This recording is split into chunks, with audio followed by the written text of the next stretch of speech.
I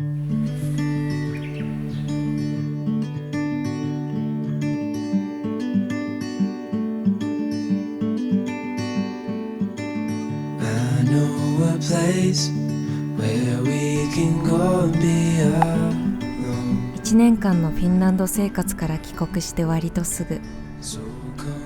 しばらく実家の福島へ帰っていました。一番の目的は農家である父と母のお手伝い。最盛期である夏へ向けて忙しくなるタイミング。でも収穫の合間で念願の後楽園へ行ったり。3ユーロじゃないよ、2.5 ユーロだよ。フィンランドの人に教えてやったんですよ。3ユーロ、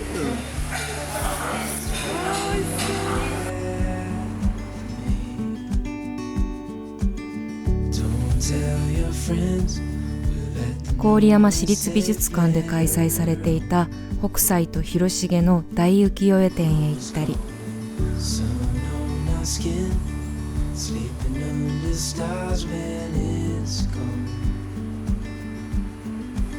念願の東海道53次をすべて見ることができて、東海道を歩いて踏破するというワクワクな目標がまた一つ増えました。雨風という食のセレクトショップでかわいい山形のお酒を見つけたり、これとっても美味しかった。父とホタルを見に夜のドライブをしたり、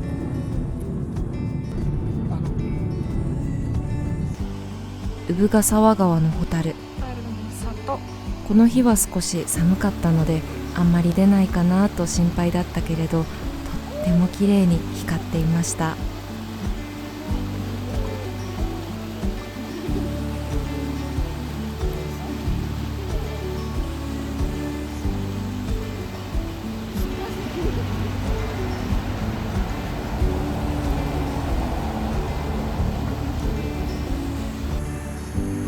好きな古物屋さんを覗きに行ったり、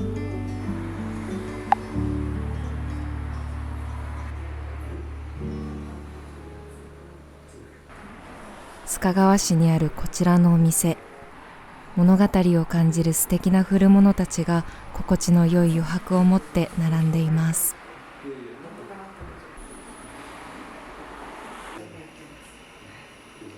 古い切手たちが綺麗。今でも使えるみたい。今日はちょうど須賀川の木崎市が開かれていたので、店先にも気になる可愛いものたちが並んでいました。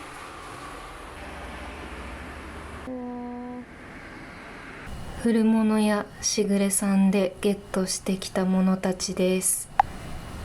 これが切手たちで、これが軒先市で並んでいた福島のピンバッジです。95年は私が生まれた年なので、ビビビッときて手に取りました。福島の尾瀬のピンバッジと、これ何だったかな、福島の形をしたエコマークの緑の募金活動のピンバッジだったかなと思います。かわいい。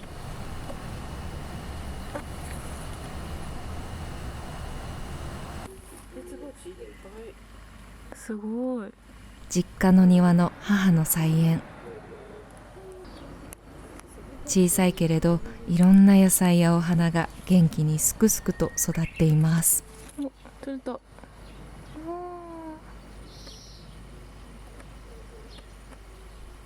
赤くて綺麗。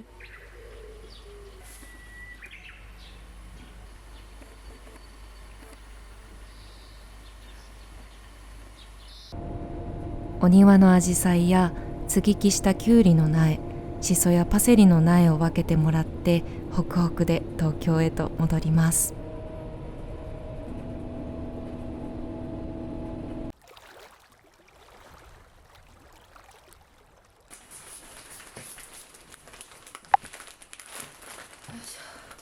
朝、お散歩がてら食材の買い出しへ行ってきました。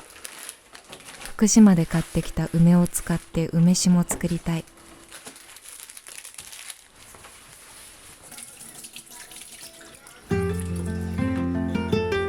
今日は最近始めたせいろを使って朝ごはんを作っていこう。作るといっても食材を並べて蒸すだけ。これ一つで美味しくて温かい朝ごはんが完成してしまうなんて、もっと早く始めればよかった。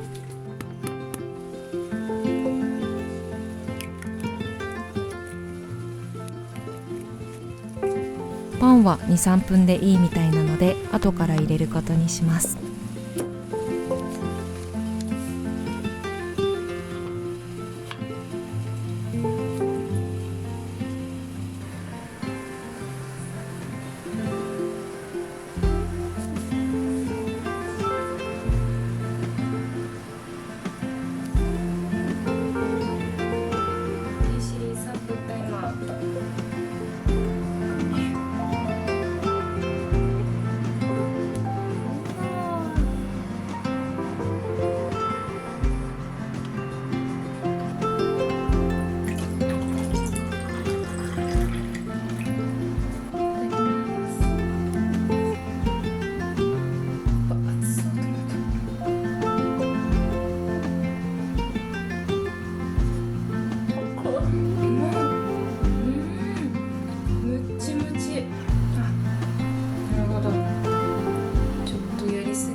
即席卵サンド。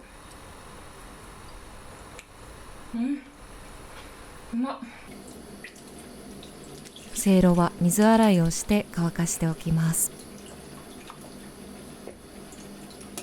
腰が重くなる前にサクッと洗い物を済ませて、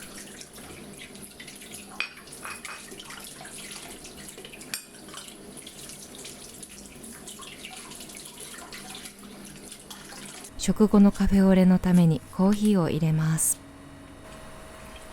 この音と香りに癒される。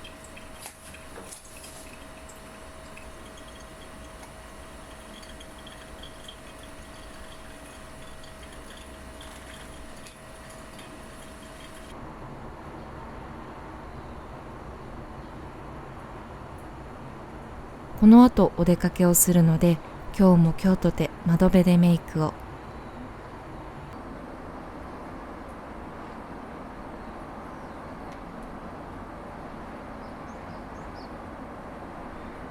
今日のリュックの中身はこんな感じです。今日はこの後美容室に行った後にベランダ菜園用の土をピックアップしにヨドバシカメラへ行くので、その土を運べるだけの、これ広げると大きなトートバッグです。コペンハーゲンのハートというカフェでゲットしました。と必需品ポーチとムニュさんのガチャポン用の小銭入れ、必需品ポーチ2、スマホと小財布とジャブラのイヤホン、アークテリクスのリュックです。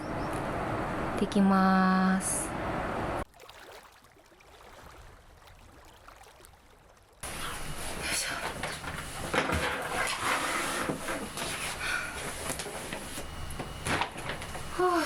帰ってきました。疲れた。でも楽しかった。髪を切ってさっぱりしました。植物を植えるための土をピックアップしにヨドバシカメラに行ってきました。ちょっと土がボロボロ出てきちゃうのであまり見せられないんですけど、全部カゴメそのまま育てる野菜の土、カゴメそのまま育てるトマトの土です。これをね、そのまま苗を植えてベランダでトマトとキュウリと母が実家のお庭で育ててるバジルとシソの苗を分けてくれたので、それをコンパニオンプランツっていうんですかね、トマトの近くにバジルとシソを植えて、なんかちょっと甘くなるらしいので試しにやってみたいと思います。トマトはこれをもらってきました。なんかこれ植えるだけで育つらしいのでちょっと試してみたいと思います。実家のトマト、ちょっと無印良品で製氷機を買いに行ったんですけど、製氷機が今ないタイミングらしく、製氷機は泣く泣く諦めて、ヘッドが交換できる歯ブラシと、ずっと欲しいなって気になってたけどちょっと様子を見ていたヨーリューガーゼっていうのかな、ショートカーディガンっていうオーガニックコットンの羽織物、こんな感じでこうちょっと着物みたいに斜めに結んで着れるお洋服をゲットしました。これが安くなってたので、お値下げで1990円になっていたのでゲットしました。ちょうど今の梅雨の季節って湿気が多くて汗かいて、でお店の中に入ると冷房がちょっと効きすぎてて寒くてっていうことが多いなと感じたので、これをちょっと持ち歩いて寒い時にさらっと羽織ったりとか、これ1枚でトップスとして着ても可愛いなと思ってゲットしました。これ今日の夜魔女宅を見に行くのに羽織っていきたいな。なんか魔女っぽいから。無印でゲットしたのはこの2つですね。ちょっとずっと気になっていた漫画もゲットしてしまいました。ご存知の方も多いんじゃないかなと思うんですけど、本なら売るほどっていう漫画をゲットしました。漫画大賞を受賞してて、3巻がちょうど新刊で出ていたのでゲットしてみました。読むの楽しみです。わーい、楽しみが増えた。最近ずっと東京は雨なので、おうち時間を充実させる本とか漫画とかちまちまと集めていきたいです。あ、そうで、あとこれがドーバーのパストリーゼです。これは福島で梅を1キロゲットしてきたので、その梅を使って梅酒を今年も仕込みたいなと思いまして、その瓶を消毒するのにゲットしました。ちょうどうちのものがなくなっていたので、これはカテキンによる抗菌抗ウイルス性を有し、食品に直接噴射可能なアルコール除菌剤の除菌方法で特許を取得したらしいドーバーパストリーゼです。食品にも使えるということでゲットしました。暑い。ちょっと植物の植え替えを早速したいんですけど、あまりにもお腹が空きすぎているということで、コングクスを作って食べてからエネルギーチャージをしてから植物の植え替えをして魔女宅を見に行って、夜ちょっと時間があれば梅仕事をしていきたいと思います。盛りだくさんな一日、でも楽しい。コングクスは韓国の豆乳や豆腐を使った冷たい麺のイメージ。初めて作ります。今回はめんつゆと塩で味付けしてみました。福島でもらってきたきゅうりをこれでもかとたっぷり使おう。茹でて冷たく締めたそうめんにきゅうりとトマト、キムチを盛って仕上げにごまを振りかけて完成です。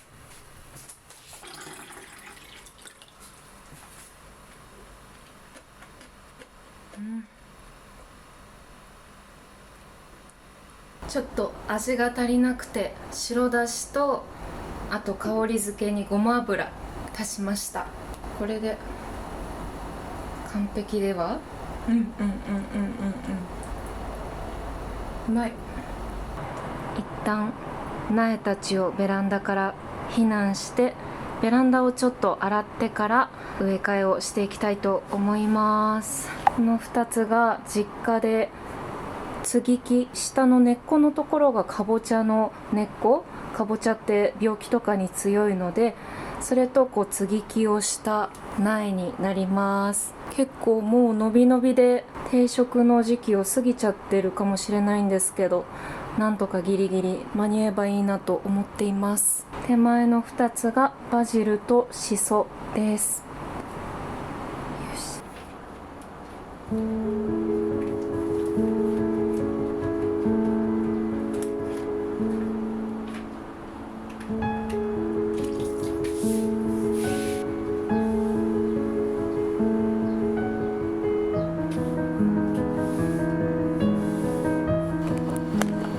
さ無印で買った羽織はこんな感じです。こういう感じでさらっと羽織っても、ここだけこうか結んで、こんな感じに結んでも可愛いかなと思います。形が可愛い。下リネンとかのこうゆったりとした素材でも合うかなと思います。ベランダ掃除が思いがけず長引いてしまって時間内に終えられなかったので、ちょっと今回は植え替えは映画帰ってきてからやるか明日の朝やろうかなと思います。ちょっと早めにできたらなと思うので、今日は魔女の宅急便を見に行くので、黒の羽織と魔女っぽいネックレス、アルティーダウッドのネックレスをしていきます。あとこんな感じでちょっとでも涼やかにと思ってビーズのリングと、あと石のリング、ちーちゃんが作ってくれたタンザナイトのリングと、これは手紙社でゲットした真鍮かなの指輪です。こんな感じでできます。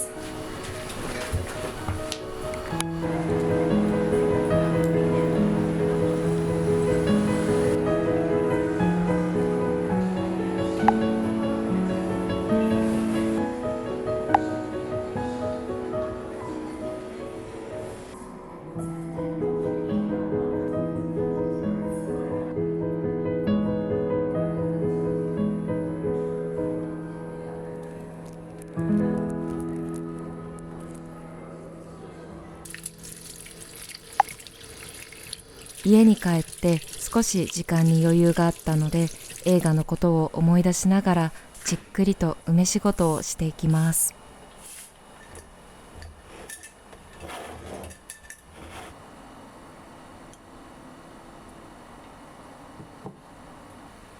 洗った梅を布巾で拭いて、ヘタを取って、今飲んでるこの梅酒は2年前か3年前につけた梅酒です。美味しい。前もこんな風にして拭いてヘタを取って梅をつけました。いやー、盛りだくさんな一日だった。ちょっと疲れたけど楽しかったです。多分魔女の宅急便の IMAX で見れるのが今日が最後かな。明日から通常の上映が始まるかなと思うんですけど、大きなスクリーンでたくさんの、ほぼ満員だったかな、もうみっちりみんな魔女の宅急便を見に来ていて、全然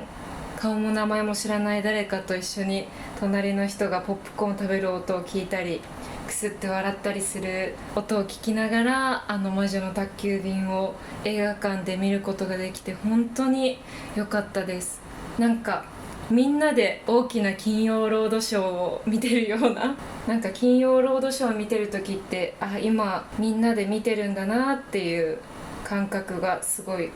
あるんですけど、その感覚に最初なりましたね。スタジオジブリっていうのが流れて、魔女の宅急便の映像が流れ始めた瞬間、なんだかそれをすごく感じました。すごい楽しかった。魔女の宅急便はフィンランドで見返した時に、ものすごくこう自分と重なる部分が、その時の自分と重なる部分があったりして、なんてすごい作品なんだろうってその時も思ったんですけど、今日もやっぱりすごいなって、いいなって思いながら見てました。なんかいつも見る視点が変わったり、何回も見てる作品だけど、あ、こんなこと言ってたんだっていう発見があって、やっぱりジブリってすごいですね。今回は、昨日まで福島にいたこともあってか、あとは年齢もあると思いますけど、やっぱり今まではキキの目線とかウルスラの目線だったりが多かったんですけど、今回はお園さんの目線だったり、キキを見送るお父さんの目線だったりがすごく自分に近い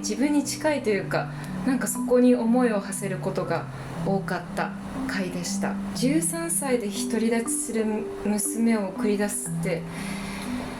辛いだろうな。可愛い子には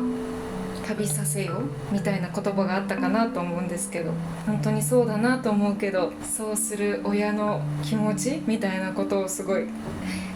えましたね。いやすごいよな、親ってすごい。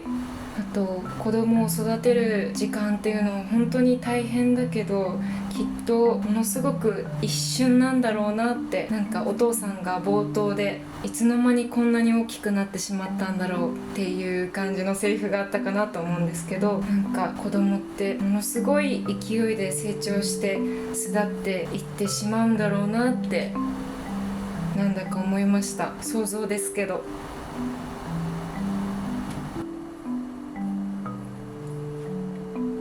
きれいに水分を拭き取ってヘタを取った梅と氷砂糖を交互に敷き詰めていきます。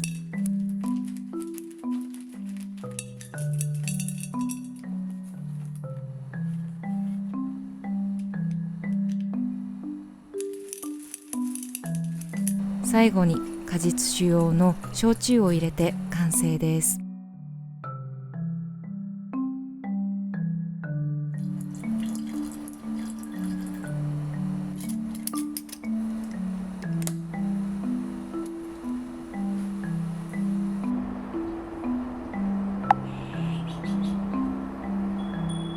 次の日の朝、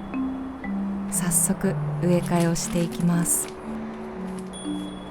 袋に書いてある通りに用意をしていくだけで OK。 縁を折りたたんで穴を開けて、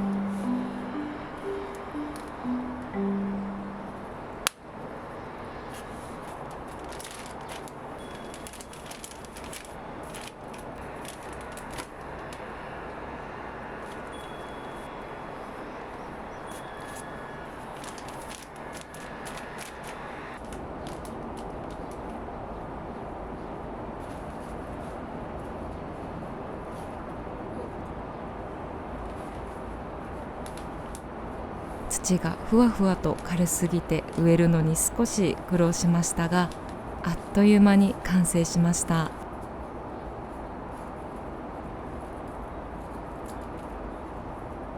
簡単だし軽いし、季節が終わったらそのまま捨てられるし、これがあるんならもっと早く始めればよかったと思うくらい好調な滑り出しです。あと見た目もなんだか可愛い。早めに支柱なども用意していきたいと思います。今ここにあるのがトマトの枝なんですけど、これは1週間くらいで根っこが出てくるそうなので、その根っこが出てくるのを待って、出たらあっちのそのまま育てる土に植えて育てていこうと思っています。